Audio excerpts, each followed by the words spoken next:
Hello, my name is Ginnie, and I am the illustrator behind Corazon Aquino from the Little People Big Dream series.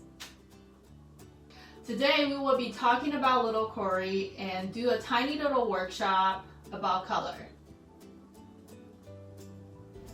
Let's start by talking about little Cory.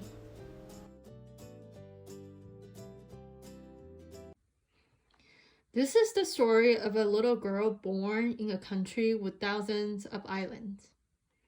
The country is called the Philippines, and the girl was Maria Corazon. But everybody called her Cory. At school, Cory learned how to write, count, and take a step forward when it was needed.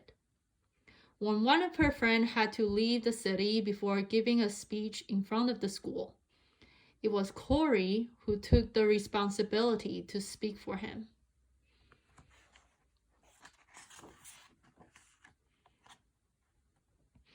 She was still very young when her parents sent her to study abroad in America.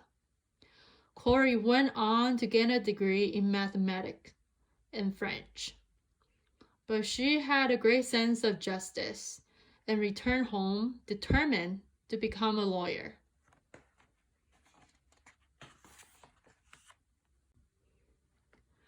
Cory was studying law at university when she became close with a student as honest and as bold as her. His name was Benigno, which means good man. The people who love him most call him Ninoy.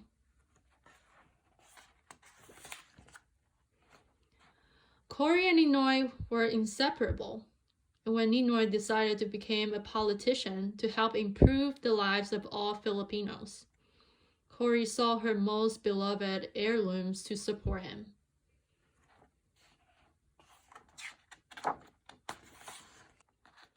Before long, her husband was the toughest critic of a dishonest president who was ruining their country with his unfair laws. When Ninoy was arrested, Cory wrote her first speech and became his voice.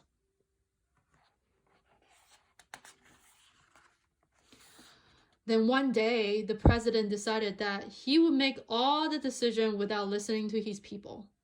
He had turned into a dictator. After almost 8 years in prison, Ninoy, Cory, and their family were forced to leave the country.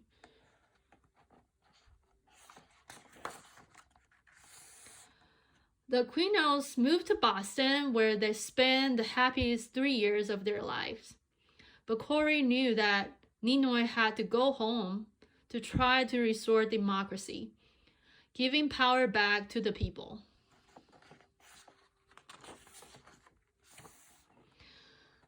Oh, very sadly, Ninoy had just landed home when he was killed. Cory was now all alone, and yet she wasn't. Millions of people threw aside their fear and stayed by her side at the funeral, showing her their love and support.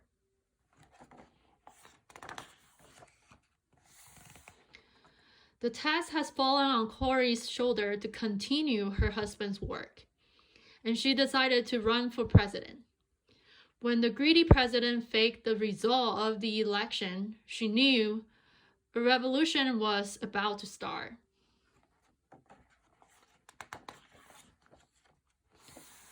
During 4 long days, millions of people armed with courage took the street and proclaimed Cory president of the Philippines.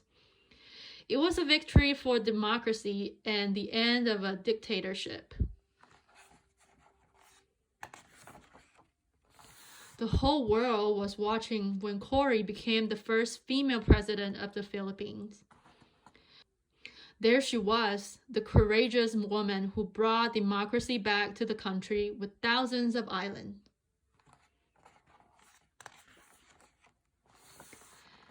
And by being brave, reliable, and honest, little Cory wrote herself into the history books. And more importantly, she wrote herself into the hearts of her people. And this is the story of the courageous little Cory. And today we will be focusing on the color yellow. Why is yellow so significant in the story? The people power evolution in 1986 in Philippines is also referred as the Yellow Revolution, a nonviolent revolution against the dishonest President Marcos and his dictatorship. The color yellow was inspired from a song called Tie a Yellow Ribbon Round the Old Tree. Oh, tie a yellow ribbon round the old tree. The color of yellow was the color of Ninoy Aquino, Cory's husband. The use of color was followed by the assassination of Ninoy after his return from exile. The color of yellow was then a symbol of fighting against oppression, the dictatorship of Marcos, and eventually became related to the new president Corazon Aquino. Now it's a color that is associated with the Aquino family. Throughout history, there were many events used colors and flowers as representations. And here are some examples. Yellow is as a symbol of fighting oppression in little Cory's story. There are also other meanings for the color, such as positivity, happiness, and enthusiasm. Here are some simple meanings behind these basic colors.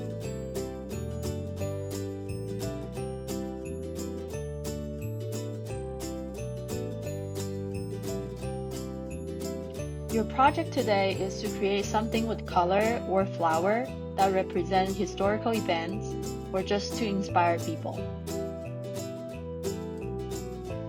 Let's spend some time to do research and gather the art supplies.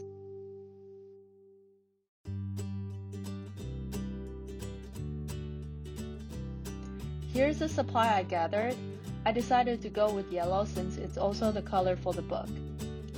My main topic and drawings today is going to be sunflowers. I spent some time in the sunflower field a couple days ago.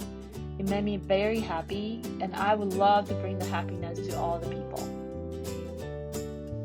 I hope no matter where you are and no matter how hard the life can be, you can always be facing the light and keep going.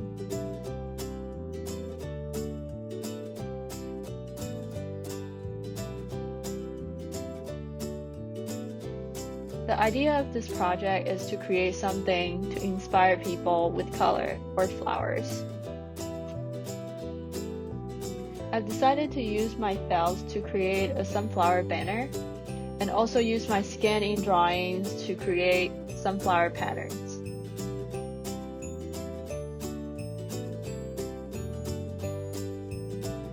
Thanks for doing the workshop with me.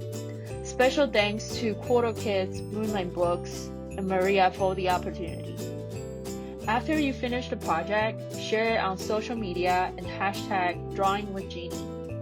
I will be picking out one winner to give my sunflower drawing. Good luck!